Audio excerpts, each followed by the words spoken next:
Robert Radford, the presentation video for the implementation plan.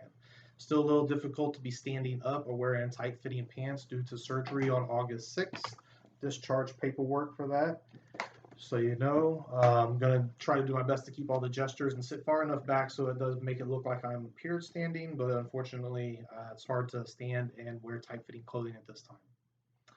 All right. So Lone Star Coffee's presentation of the implementation plan for Fast Track's convenience stores.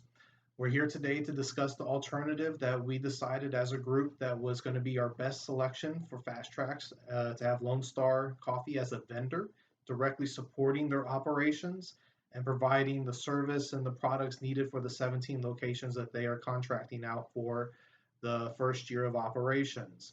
As the CFO of Lone Star Coffee, it's definitely my pleasure to present this implementation plan, as well as I have all the facts and knowledge, and I've been hand in hand working with the team developing this company presentation over the past 10 weeks.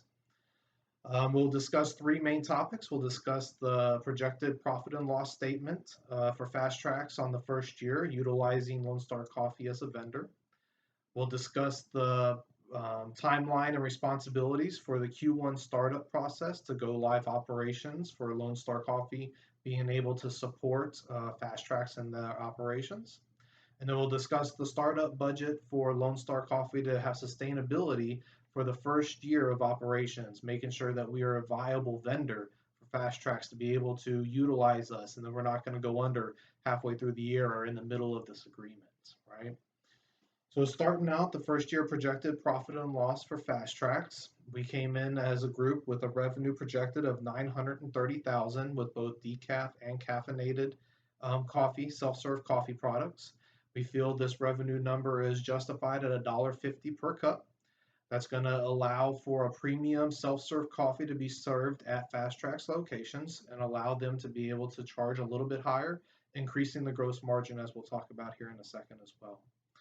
We came up with a cost of goods sold of $770,000 approximately for the first year. And that includes all the condiments, the sugars, the creamers, everything that goes along with it, all kind of rolled into one there. Our data source was our Restaurant Store 2001 online and our Statistica journal from the decaffeinated and caffeinated per capita were our two sources for those numbers.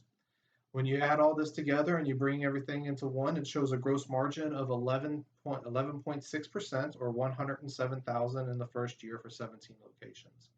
The favorable gross margin for such a small amount of stores with just coffee sales, we feel also will drive further sales and further revenues to Fast Tracks through foot traffic within the stores, right? Having an exclusive to be able to sell a premium cup of self-serve coffee within those locations will drive further foot traffic into those stores. It's also shown by CBS Daily News that in 2019 that the growth of the coffee business in convenience stores is also outpacing what it used to. More people are getting their coffee from a self-serve, fast, cheaper option than going to the Starbuckses or the, specialty houses moving forward, just because of the convenience side of things. Moving on to the timeline and responsibilities for the Lone Star Coffee team to help Fast Tracks implement their go live.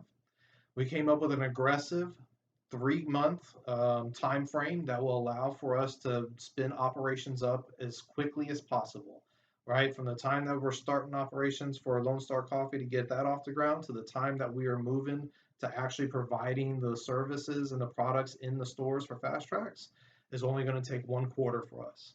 So of course, we have that broken into 3 phases, each phase containing 1 month. Our first phase would be mostly Lone Star Coffee generating all the needed tasks for us to get up and running, hiring the teams, sourcing of equipment, making sure the capital's in place. Phase 2 will be training the team, distributing the equipment to the stores, preparing the marketing, getting everything kind of ready to go that needs to happen. And then of course, phase 3 will be our Operation Go Live, where we'll actually support Fast Tracks locations with the delivery of restocking items. We'll have our marketing team out there doing press releases. The accounting and the executive teams will be developing the future contracts and budgets for the following year.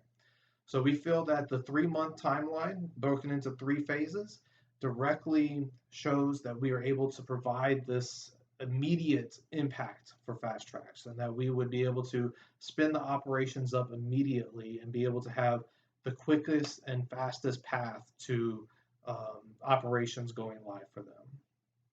So for our third topic, we'll talk about the startup cost and sustainability of Lone Star Coffee. We have this broken into two main categories. We have 6 executives that came on board to start up the company, each executive providing their own capital to make sure they have their commitment in the game. So we have sourcing of capital from employees of $450,000, which each of our executive team bringing forth our expertise and the capital shows our commitment to being able to sustain the company for the first year. And then we'll source the remaining of the capital through lenders, 2 main lenders. So it's going to be $535,000 for the sourcing of capital. Between those two, it gives us plenty of cushion for the first year to sustain operations. Gives us everything that we need as far as starting up the warehouse, the office building, the machinery, the delivery trucks to support the 17 locations in Southeast Texas. We feel this is also a great location for both companies, as Fast Tracks is based out of Beaumont and Lone Star Coffee is based out of Victoria. We feel we worked really closely together to find those markets and be able to have the capital and the locations necessary in order for us to support Fast Tracks in the long run. So tying it all back together again, we're discussing the implementation plan for the achieved alternative discussed by Lone Star Coffee. For Lone Star Coffee to be a direct vendor for Fast Tracks. We will support them by selling the products to their locations, servicing and maintaining the equipment. Fast Track's responsibilities will be for the brewing of the equipment, temperature checks, replenishment orders, and continuing conversation regarding the market analysis of each location. The projected profit and loss statement showing a gross margin of 11.6% is favorable for Fast Tracks in the premium self-serve coffee market and shows that the viability for scale of growth will also impact their revenues as further products and things are sold within their stores because of the exclusivity of the Lone Star Coffee brand. Lone Star Coffee committed to sustaining operations for the first year by equity investment from all the executives, along with sourcing the capital from lenders as well. With all 3 of these implementation plans set out, with the sources that we have used and the references that we have provided, we feel it is in Fast Track's best interest to bring Lone Star Coffee on as a vendor for their operations of the 17 locations in the Southeast Texas area. The PowerPoint slide provided and the implementation plan document, as along with the business proposal, will show that the executive team has put forth lots of thought and insight into this proposal, and all bases have been covered. Everything is kind of laid out. We're ready to go. We're looking forward to it and looking for future growth down the road. Thank you and have a good day.